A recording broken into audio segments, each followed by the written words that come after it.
될 때까지 거기에 머무릅니다. 그래서 마지막까지 머물다가 가나안 땅으로 넘어가는 거예요. 가면서 넘어가서 제일 먼저 한 게 뭡니까? 가뭄이 들어서 제일 먼저 한 게 뭐예요? 아내를 팔아먹잖아요. 그죠? 그 당시에도 믿음이 있는 상태가 아니야. 하나님을 전적으로 의지하는 사람이 아니라 아유 내가 여길 왜 왔지? 내가 속았구나 이런 마음으로 왔다고 말씀드렸죠. 그런 과정을 통해서 그렇게 믿음 없던 자가 자기의 자식을 100세에 낳은 아들을 하나님께 바치는 그 믿음까지 가게 이르는 게 그게 주관적 믿음이라고 말씀을 드렸습니다. 오늘은 다시 이 아브라함의 믿음에 대해서 좀 더 구체적으로 공부해 보겠습니다. 아브라함이 이삭을 드릴 때 어떤 믿음의 소유자인지 한번 보는 거예요. 히브리서 11장 18절입니다. 일찍이 하나님께서 아브라함에게 말씀하시기를 이삭에게서 내 자손이라 불릴 자손들이 태어날 것이다 하셨습니다. 하나님께서는 이삭을 죽은 사람들 가운데서 되살릴 수 있다고 아브라함은 생각했던 것입니다. 그러므로 비유하자면 아브라함은 이삭을 죽은 사람들 가운데서 되받은 것입니다. 아멘.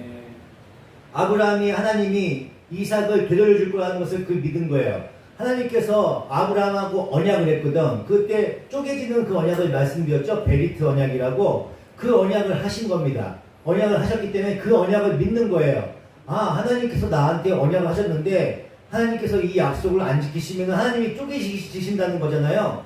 그렇기 때문에 그 언약을 붙들고 간 거예요. 아브라함은. 그래서 내 자식이 이삭이 죽더라도 하나님께서 다시 되살려 주실 거라는 거. 왜냐하면 그 아들을 되살려 주셔야 내 자식이 하늘의 별처럼 많게 거기 번식할 거 아니에요. 그죠? 번성할 거 아닙니까? 그런데 그 아들이 죽으면 어떻게 돼? 언약이 깨지는 거잖아. 그렇기 때문에 이 내 아들을 반드시 살려줄 것이라는 그 언약을 믿고 나갔다는 거예요. 그죠? 그래서 아브라함은 하나님께서 이삭을 죽음 가운데서도 반드시 다시 살리실 것을 믿는 믿음의 소유자가 되었던 것입니다. 우상을 섬기던 갈대아 우리 형편없는 겁쟁이기도 하고 야비하기도 하죠. 세상에 아내를 팔아먹는 사람이 어딨어. 그죠? 아내를 팔아먹을 것 같았으면 거기 가지 말았어야지. 굶어 죽는 한이 있더라도. 그죠? 아내를 팔아먹으면서까지 자기의 배를 채우려고 했던 야비하고 겁쟁이였던 사람이야. 그 겁쟁이였던 사람이 하나님의 이끄심과 인도하심과 가르침과 징계와 교훈으로 하나님께서는 죽은 자도 다시 살리시는 분이라는 것을 이제 깨닫는 거야. 그 믿음으로. 예, 그 믿음을 주신 거라고. 100세에 낳은 아들의 가슴에 칼을 꽂을 수 있는 믿음의 소유자가 되는 것을 믿음으로 믿음에 이르게 한다는 말로 표현을 한 것입니다. 그러니까 원래 믿음은 없었어. 근데 그 믿음을 심어주셨다고. 근데 여러 가지 생활의 경험을 통해서 이 하나님은 나를 반드시 내 편이 되신 하나님이구나. 내가 아내를 팔아먹고 내가 잘못했는데도 나를 혼내는 게 아니라 애굽의 왕을 혼내네. 하나님은 내 편이시구나. 이 하나님은 애굽의 왕보다도 더 세신 하나님이구나. 그걸 계속 깨닫는 거예요. 계속 깨달음으로 인해서 믿음이 생기는 거지. 하나님에 대한 믿음이 생기는 겁니다. 그러니까 그 믿음을 통해서 내가 그 하나님이 영원하시고 내 편이라는 그 한 믿음까지 가게 되는 거예요. 그것을 주관적 믿음이라고 말씀드렸습니다. 그래서 아브라함은 믿음의 조상이라고 얘기하는 거야. 네. 찾아서 믿음의 조상이 아니에요. 네. 하나님의 만들어내신 믿음을 소유한 첫 번째 모델이라는 의미에서, 그러니까 모델이라는 의미예요. 거기 뭐 특별하게 아브라함이 잘난 게 없다니까. 잘나서 그 사람이 첫 번째 모델이 된 게 아니라 하나님이 어떻게 믿음의 조상, 믿음을 심어가는지를 그걸 보여주시기 위해서 택한 모델이라고. 그 모델이 아브라함이에요. 우리는 아브라함을 믿음의 조상이라고 그래서 얘기하는 것이지 그가 뭐가 대단해서 믿음의 조상이라고 하는 것이 아닙니다. 적어도 우리 중에는 그죠?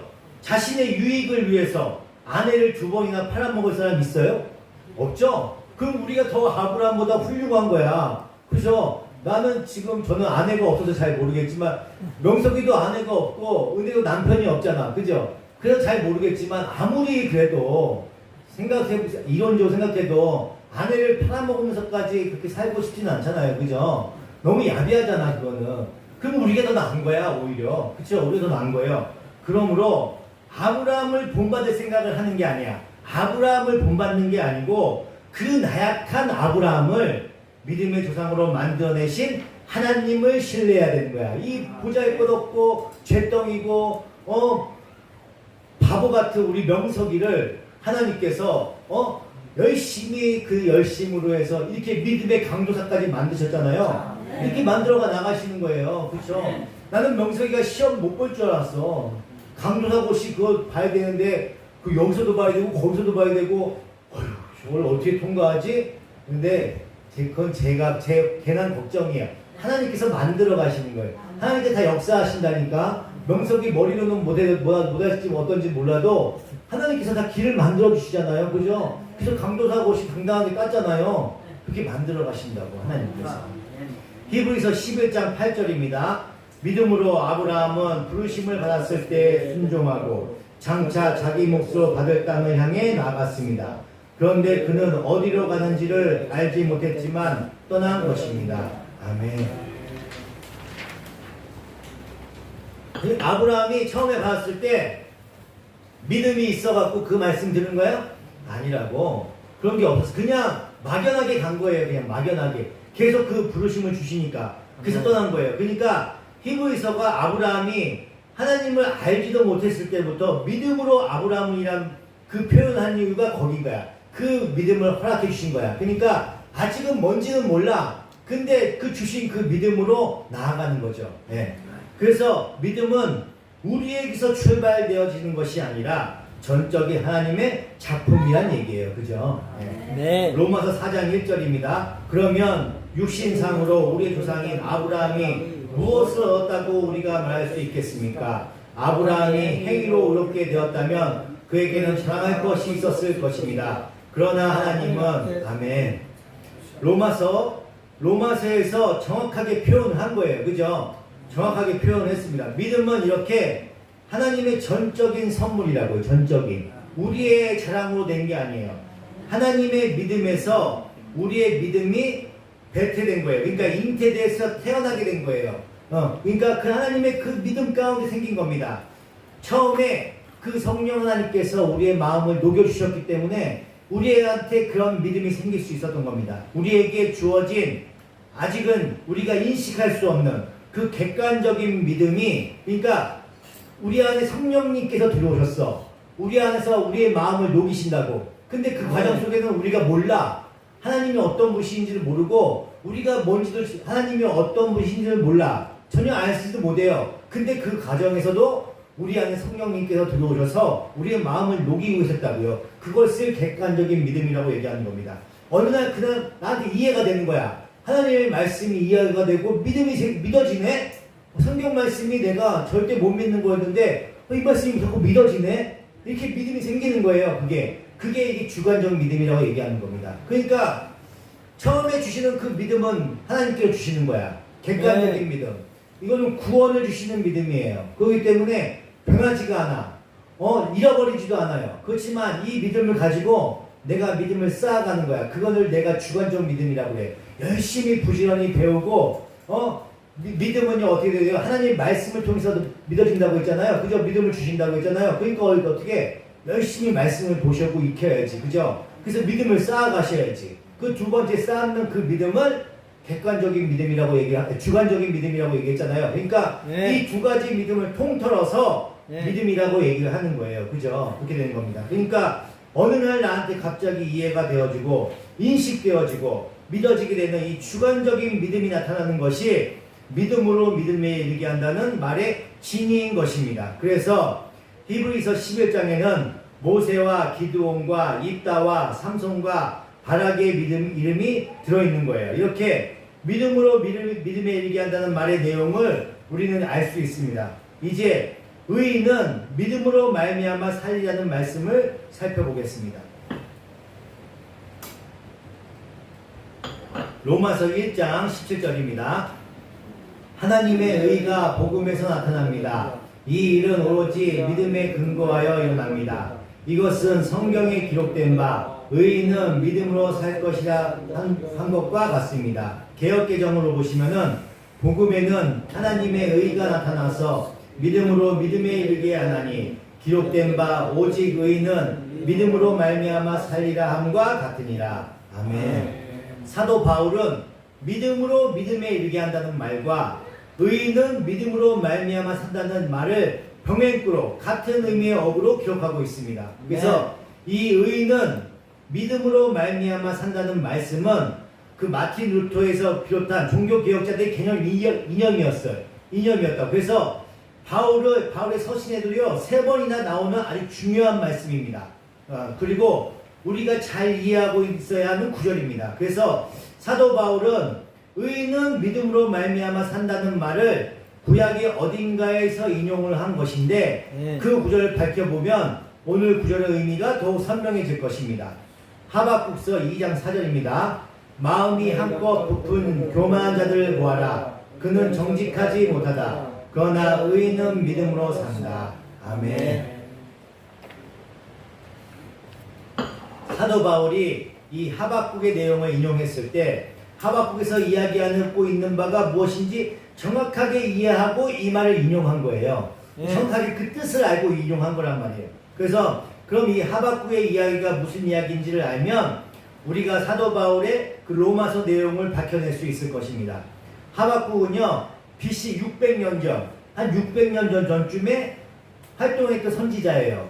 그렇습니다. 그래서 BC 600년 사이면 600년에서 610년, 그러니까 610년에서 600년 그 사이에 사이면요 북이스라엘이 이제 722년에 멸망을 했어요. 그러니까 북이스라엘이 멸망한 후입니다. 멸망한 후고 남유다가 멸망한 게 언제냐면 BC 586년이에요. 그러니까 남유다가 멸망하기 전이고 북이스라엘이 멸망한 후예요. 그러니까 그 중간입니다. 그 전의 시대인데 그때 이스라엘은 어땠냐면은 굉장히 부패하고 폐역하고 폐역할 대로 폐역된 그런 시기란 말이야. 그러니까 하나님을 잊어버리고 살고 있는 시대란 말이에요. 아무리 하나님께 돌아오라고 얘기해도 그 말을 듣지 않던 그 시대란 말이에요. 그때 지금 하박국이 활동하는 겁니다. 그래서 하박국서를 잘 읽어보면 이스라엘이 우상을 섬기고 부도덕한 짓을 자행하고 있을 때 하나님의 선지자인 하박국이 하나님한테 부르짖는 거예요. 하나님, 어떻게 저렇게 불경건하고 부도덕한 자들이 잘 살고 하나님을 잘 섬기겠다 하는 사람들이 이렇게 고난을 당하고 있습니까? 하나님 어떻게 일을 그렇게 하십니까? 하고 얘기하는 거예요. 우리도 그렇잖아요. 우리도 이렇게 열심히 신앙생활 하는데 왜 우리는 맨날 우리 조그만 스파크밖에 없고 차가 딴 데는 저렇게 믿지 않는 사람들은 맨날 좋은 차 타고 다니고 막 그러잖아요. 어떻게 이럴 수가 있습니까? 우리는 맨날 이렇게 얘기하잖아요. 그죠? 그런 것처럼 이 하박국도 어떻게 하나님 믿는 사람들한테 이렇게 대할 수가 있겠습니까? 하고 부르짖고 있는 거예요. 똑같이 이렇게 얘기하고 있는 겁니다. 그렇게 얘기하니까 뭐예요? 하나님이 그를 어떻게 얘기하셔요? 하박국이 하나님께 부르짖는 거야. 그런데 하나님께서 대답을 하지 않아요. 묵묵부답입니다. 그랬더니 하박국이 내가 이렇게 부르짖는데 왜 주님이 듣지 않느냐고 다시 소리를 지릅니다. 하박국서 1장 2절입니다. 살려달라고 부르짖어도 듣지 않으시고 폭력이다 하고 외쳐도 구해주지 않으시니 주님 언제까지 그러실 것입니까? 어찌하여 나로 불의를 보게 하십니까? 어찌하여 악을 그대로 보시기만 하십니까? 약탈과 폭력이 제 앞에서 벌어지고 다툼과 시비가 그칠 사이가 없습니다. 율법이 해이하고 공의가 아주 실행되지 못합니다. 악인이 의인을 협박하니 공의가 왜곡되고 말았습니다. 아멘. 하나님께서 5절부터 대답하시는데 이거에 대한 이 하박국의 얘기에 대한 답변입니다. 그래 내가 갈대아인들을 들어서 너희 이스라엘을 치겠다고 말씀하시는 거예요. 하박국서 1장 5절입니다. 너희는 민족들을 눈여겨보아라. 놀라고 즐겁할 일이 벌어질 것이다. 너희가 살아있는 동안에 내가 그 일을 벌이겠다. 너희가 듣고도 도저히 믿지 못할 일을 벌이겠다. 이제 내가 바빌로니아 사람을 일으키겠다. 그들은 사납고 성급한 민족이어서 천하를 주름잡고 돌아다니며 남들이 사는 곳을 제 것처럼 차지할 것이다. 그들은 두렵고 무서운 백성이다. 자기들이 하는 것만이 정의라고 생각하고 자기들의 권위만을 내세우는 자들이다. 아멘. 하박국이 하나님의 이 말씀을 듣고 깜짝 놀래요. 왜냐하면 당시 그 바벨론은요 아수르와 비교했을 때는 약소국이에요. 아직은 약소국입니다. 그런데 잔인하기로 유명하고 하나님을 믿지 않는 자들이에요. 그러니까 얼마나 잔인한지 몰라. 그런데 이 신흥 세력이야. 막 번성하고 있는 상태란 말이에요. 그런 이 바벨론을 들어 쓰신다고 하는 거야. 그런데 이 잔인한 자들을 들어서 이제 자기네 이스라엘 민족들을 치겠다고 하는 거예요. 그러니까 하나님께서 하나님의 백성들의 악함을 치시는데 더 악한 자들을 들어서 치겠다고 얘기하시는 겁니다. 그리고 실제로 이 바벨론은 이스라엘의 소유를 빼앗았다가 잘 먹고 잘 살기까지 해요. 그러니까 소유를 다 빼서 자기들이 잘 먹고 잘 살아. 거기까지 가는 거야. 그러니까 하박국이 왜 악인이 의인을 삼키는데 또 가만히 계시냐고 또 따지는 거예요. 또 따지는 겁니다. 하박국서 1장 13절입니다. 주님께서는 눈이 맑으시고 악을 보시고 참지 못하시며 폐역을 보고 그냥 계시지 못하시는 분입니다. 그런데 어찌하여 배신자들을 보고만 계십니까? 악한 민족이 착한 백성을 삼키어도 조용히만 계십니까? 주님께서 백성들을 바다의 고기처럼 만드시고 다스리는 자가 없는 바다 피조물처럼 만드시니 악한 백성이 낚시로 백성들을 모두 낚아올리며 그물로 백성을 사로잡아 올리며 괭이로 끌어모으고는 좋아서 날뛰입니다. 그러므로 그는 그 그물 덕분에 넉넉하게 살게 되고 기름진 것을 먹게 되었다고 하면서 그물에다가 고사를 지내고 괭이에다가 향을 살라 바칩니다. 그가 그물을 떨고 나서 곧이어 무자비하게 무백성을 죽이는데 그가 이렇게 해도 되는 것입니까? 아멘. 하박국은요, 자신은 의롭다고 생각하는 거예요. 자신은 의로우며 이스라엘은 선민이라고 전제하에서 하나님한테 따지는 거야. 선민인 백성들 왜 이렇게 괴롭게 힘들게 하십니까? 하고 따지는 겁니다.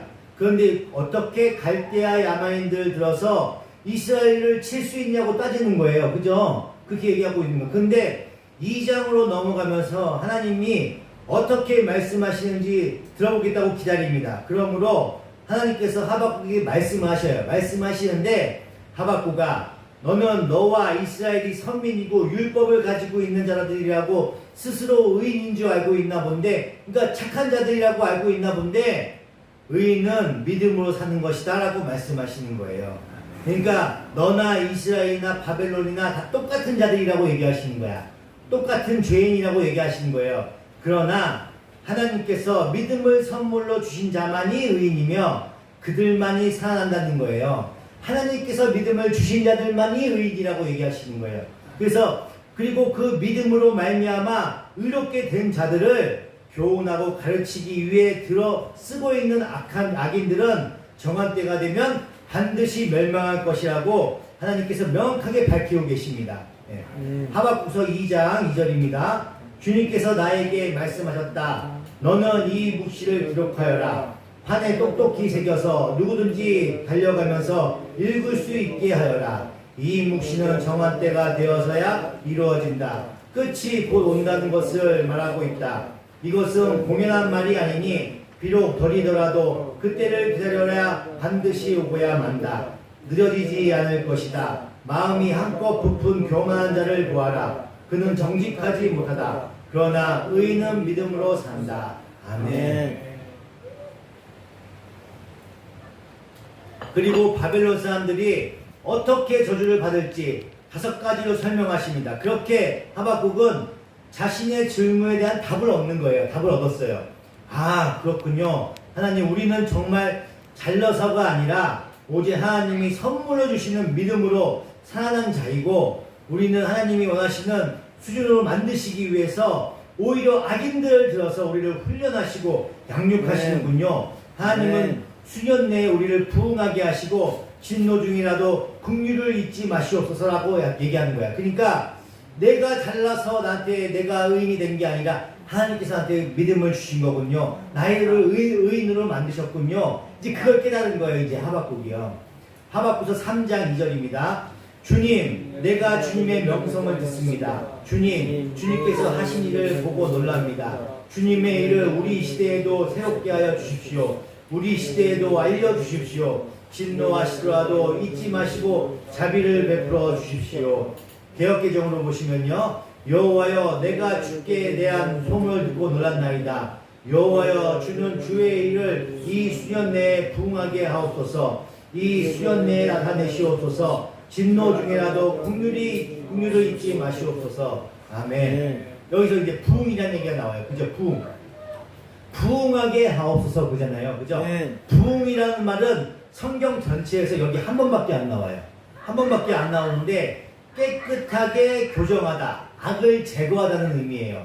부응하다는 말은요. 그래서 그런 뜻으로 새 번역에서는 뭐라고 얘기해요? 새롭게 하다라고 쓰여 있어요. 새롭게 하다. 그러니까 부응한다는 건요, 새롭게 하는 거예요. 새롭게 하는 거. 근데 우리가 흔히 부응이란 말 어떻게 써요? 사람이 많아지고 재산이 많아진다는 말에서 부응을 쓰잖아요. 그죠? 부응이라는 말을 써요. 그죠? 근데 여기서는 그런 부응을 얘기하는 게 아니라고요. 성경에서는요. 하박국은요, 지금 하나님이 우리 이스라엘이 부자가 되고 사람이 늘어나게 해주세요라고 기도하는 것이 아니란 말이에요. 그런 기도가 아니고요. 하박국은요, 하나님 그런 것이라면 바벨론을 들어서라도 우리의 악을 제거하여 주십시오. 그러나 우리가 벌을 받고 있을 때라도 장차 임할 구원을 준비하게 하소서라고 이야기하고 있는 거예요. 그러니까 우리는 지금 아주 중요한 개념을 공부하고 있는 거야. 부흥은 그런 의미로 얘기하는 게 아니야. 우리를 새롭게 바꾸고 악을 없애고 새롭게 만드는 것을 부흥이라고 얘기하는 겁니다. 잘 분별해서 사용할 수 있어야 되는 거야. 기억해야 되는 거예요. 하박국은요, 그러면서 하나님께서 하신 일, 홍해를 가르시고 해를 멈추게 하신 역사적, 객관적 사실을 떠올리면서 하나님은 반드시 그 일을 이루실 것을 확인한 거야. 아브라함이 확인한 것처럼 똑같이 확인한 겁니다. 이것이 하박국서인 거예요. 하박국의 마지막을 보면요, 하나님의 계시로 자기에게 떨어져야 할 그 저주가 얼마나 무시무시한 것인지를 알게 되자 하박국은 창자가 흔들리고 입술을 떨리며 뼈가 썩고 몸이 떨렸다고 얘기를 하고 있습니다. 그리고 바벨론에게 떨어질 그 무시무시한 저주가 우리에게 떨어질 것이었는데, 그러니까 우리가 똑같이 죄인이기 때문에 우리에게 떨어질 것이라고 생각했단 말이에요. 그랬는데 하나님의 선물인 믿음이 우리에게 옴으로 인해서 우리가 구원을 받아 의인이 되었음에 하박국은 기뻐하게 된 겁니다. 그리고 우리가 익히 알고 있는 그 유명한 말씀이죠. 그 위대한 고백을 하게 되는 거예요. 하나님의 그 백성인 나보다 죄인들이 더 잘 살고, 나의 무화과 나무에는 열매가 없고, 나의 포도원에는 포도가 없고, 감람나무에 소출이 없으며 외양간에 소가 없어도 나는 내게 믿음을 선물하셔서 나에게 이루신 그 구원만으로도 난 기뻐할 수 있다는 고백을 한 거야. 그러니까 하나님께서 그 주신 그 믿음으로 인해서 내가 지금 기뻐할 수 있다는 거예요. 우리가 그 믿음까지 가야 된다는 거지. 하박국서 3장 17절입니다.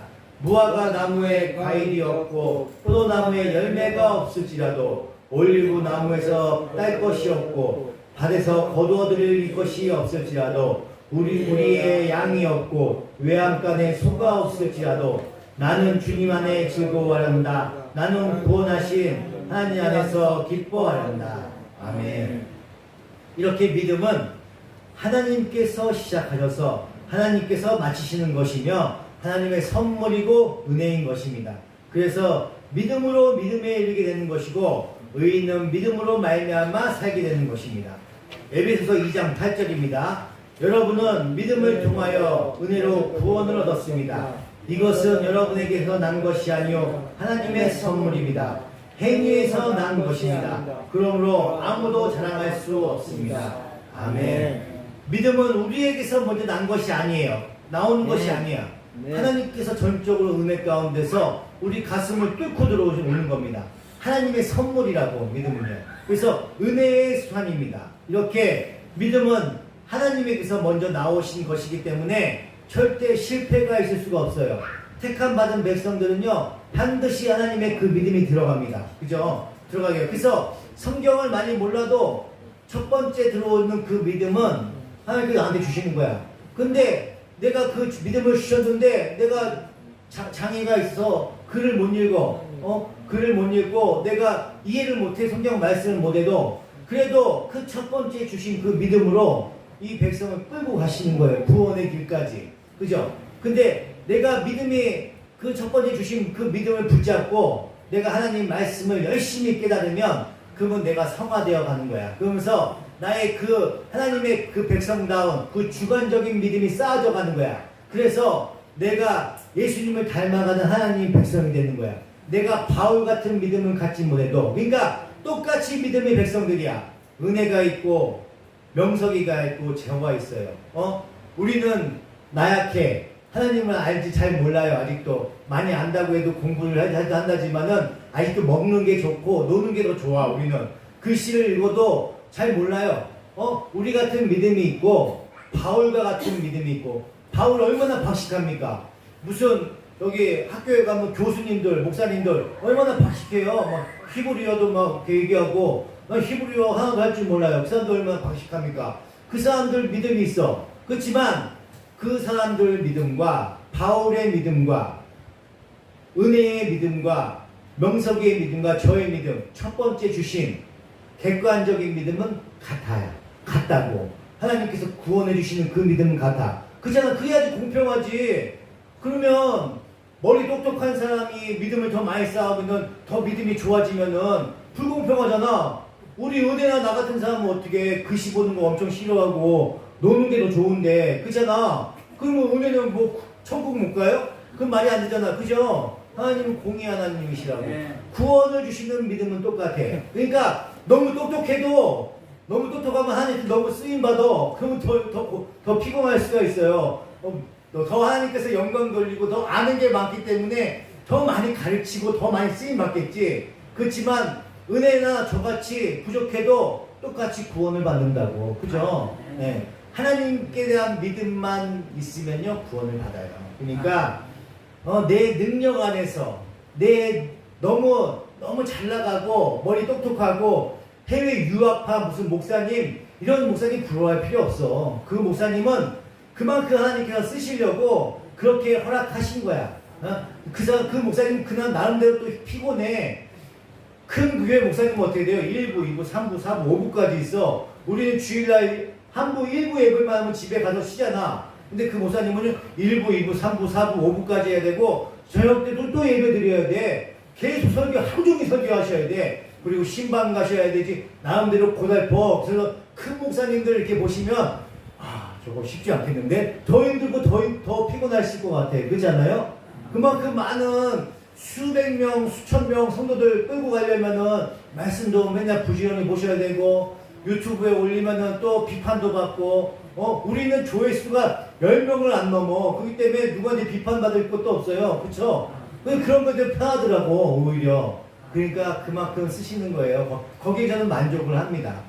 큰 교회 목사님 부럽지 않아요. 그러니까 어차피 구원은 똑같이 이루어져요. 내가 내 안에 믿음이 있으시면 돼. 여러분들이 그 믿음만 쌓아가시면 된다고. 내가 여기서 하나님의 말씀의 복음을 전하고 하나님의 뜻을 전하지만 제가 우리 명석이하고 은혜하고 놓치지 않고 우리 집사님 놓치지 않고 끝까지 천국에 같이 입성하는 거, 그것만으로도 너무 기쁜 거야. 그죠? 그것만 해도 하나님께서 저한테 귀하게 잘했다고 말씀하실 거라고. 큰 교회를 너무 부러워할 필요가 없습니다. 그러니까 이런 것들을 객관적 믿음이라고 얘기하는 거야. 하나님께 처음 주시는 믿음. 네. 빌립보서 1장 6절입니다. 선한 일을 여러분 가운데서 시작하신 분께서 그리스도 예수의 날까지 그 일을 완성하시라고 나는 확신합니다. 아멘. 걱정할 필요가 없어요. 그래서 조바심을 낼 필요도 없어요.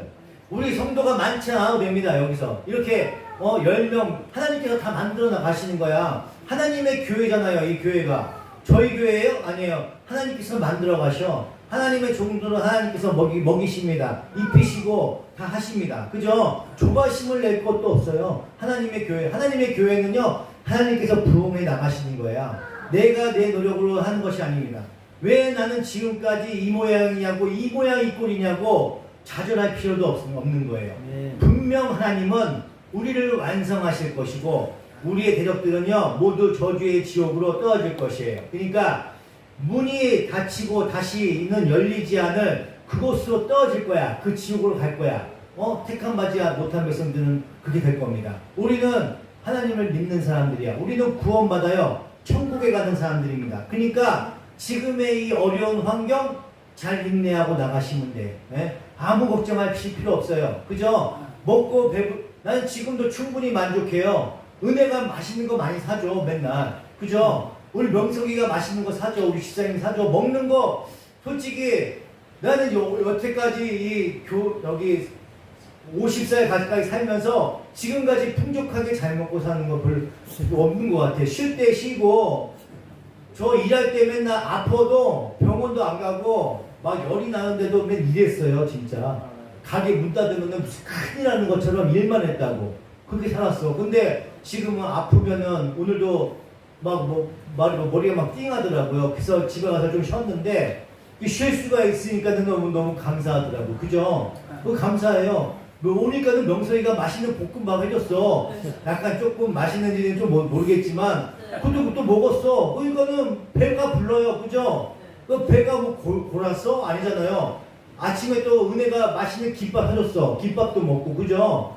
그것만 만족한다니까? 그건 다른 게 크게 부럽지가 않아요. 그죠? 그러니까 은혜 가운데 있으면요, 이 하박국의 마음이 생기는 거야. 나도 모르게. 그래서 이 하박국의 마음이 이해가 되는 거야. 옛날에는 물질이 풍성해도 이렇게 못 살았어요. 그러니까 중요한 말씀은 믿음은 두 가지 종류가 있다고 말씀드리는 거야. 하나님께서 주시는 믿음, 그 믿음을 갖고 그 믿음을 붙잡고 내가 열심히 노력해. 믿음으로 믿음에 이르게 간다고 하잖아. 그 믿음으로 가는 거야. 그러면 그 두 번째 믿음에는요, 차이가 있는 거예요. 열심히 갖고 닦은 사람은 그 하나님의 그 거르고 나아가는 자이기 때문에 하나님께 부끄럽지 않는 그 믿음까지 나가는 거야. 그 사람들이 누구예요? 바울 같은 사람이고 베드로 같은 사람이야. 우리 같은 사람들은 또 열심히 노력하셔야지. 그 가운데 믿음을 쌓아가셔야지. 그렇다고 그 하나님께 주신 믿음은 그냥 나는 구원 받았으니까 나는 됐네. 나는 그 말씀이 첫 번째 믿음이 나한테 있으니까 난 된 거네. 이렇게 마음 먹는 사람들은 뭐냐면 그 첫 번째 믿음도 의심해봐야 되는 거야. 하나님께 주신 믿음이 아니야. 내가 그냥 신념 가운데 믿는 거야. 하나님께서 온전히 주신 그 믿음을 가지면 어떻게 돼? 나를 사랑하는 사람, 나한테 그런 믿음을 주신 그 하나님을 알고 싶어야 될 거 아니야. 그분을 닮아가려고 노력해야 될 거 아니야. 그죠? 그게 참 믿음이지. 그잖아요. 내 하나님이 나와 함께하고 계시고 나한테 이런 믿음을 주셨는데 그 하나님이 궁금하지가 않아? 그 하나님을 알고 싶지가 않아? 그 하나님이 어떻게 살았는지 닮고 싶지가 않아? 그러면 그 첫 번째 믿음도 아니라는 거지. 그러니까 아예 꽝이라는 거야. 아예 꽝이라는 거예요. 아예 처음부터 첫 번째 믿음도 가진 자가 아니라는 거예요. 그러니까 교회를 오래 다니고 믿음이 있다고 생각하는 사람들도 끊임없이 나를 점검해보면서 내 믿음이 바른 믿음인지를 끊임없이 점검해야지. 그 점검하고 노력하고 연구하고 하나님 말씀을 알려고 노력하는 사람들, 그런 사람들이 그 첫 번째 믿음을 갖고 있는 사람들이에요. 그죠? 그게 맞는 겁니다. 내가 근데 은혜도 보면은 본인이 부족한 나름대로 열심히 예배에 오죠? 열심히 큐티하고 있죠? 그죠? 부족한 가운데서도 어린이 큐티책이지만 열심히 보면서 열심히 큐티하고 있잖아. 그죠? 그것만 봐도 하나님께서 주시는 믿음이라고. 네. 마가복음 9장 한번 잠깐 보실까요? 갑자기 생각이 났는데.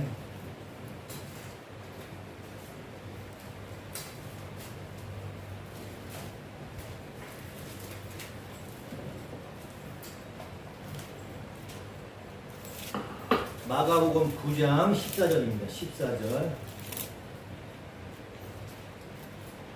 24절. 이제 아들이 병에 걸려서 예수님한테 이제 의뢰를 한 거예요. 그래서 예수님, 우리 아들 좀 살려달라고 막 얘기하고 있는 거예요. 그래서 불쌍히 여겨주시고 도와달라고 얘기하는 거예요.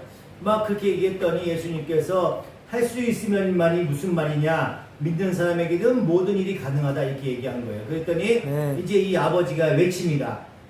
내가 믿습니다. 믿음 없는 나를 도와주십시오 이렇게 얘기한단 말이에요. 그죠? 내가 믿는데 내가 믿어.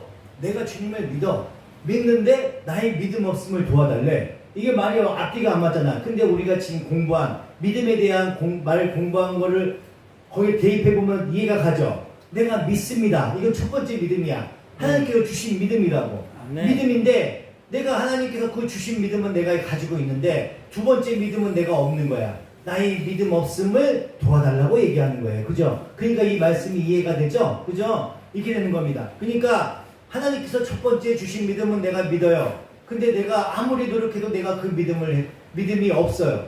저도 이 두 번째 믿음이 없는 것 같아. 아무리 말씀을 보고 많이 공부하려고 하고 제가 하루에 성경책 외로 이제 여러 가지 고전 책들이 유명한 책들이 많아요. 그래서 막 이렇게 골라놓고 막 해놓은 게 있어. 일주일은 뭐야? 한 달에 한 권이라도 내가 이걸 꼭 읽어야겠다고 했는데 이게 쉽지가 않아. 이 책을 많이 읽었고 이게 습관이 돼 있어야 되는데 책 읽는 게 책을 너무 등한시하고 있었기 때문에 책을 조금만 읽고 있으면 막 눈이 감기고 막 이래요.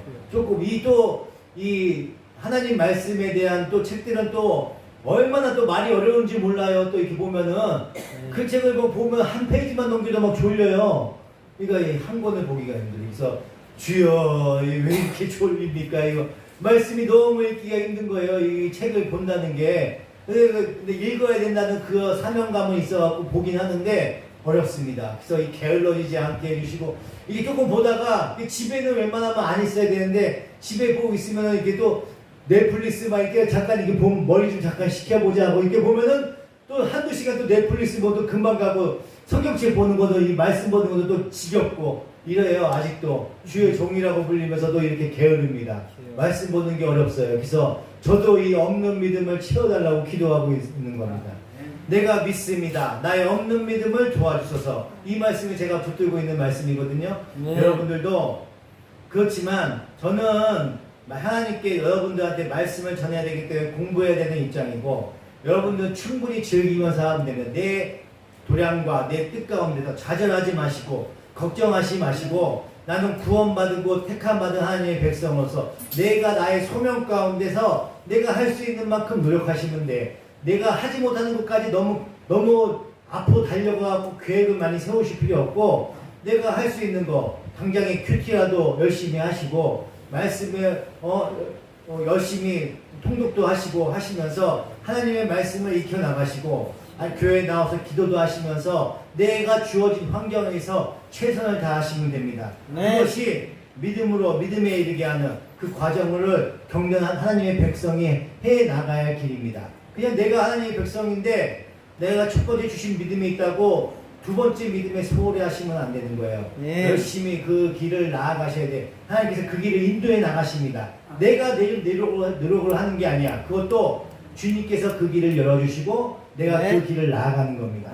여러분이 의인은 믿음으로 산다는 그 말씀처럼 그렇게 사시기를 반드시 그렇게 살 수 있기 때문에 주님의 백성입니다. 여러분들은 믿음으로 믿음에 이르게 하는 그 귀한 섭리 가운데 함께 하시는 백성이 되시기를 간절히 축원드립니다. 기도하시겠습니다.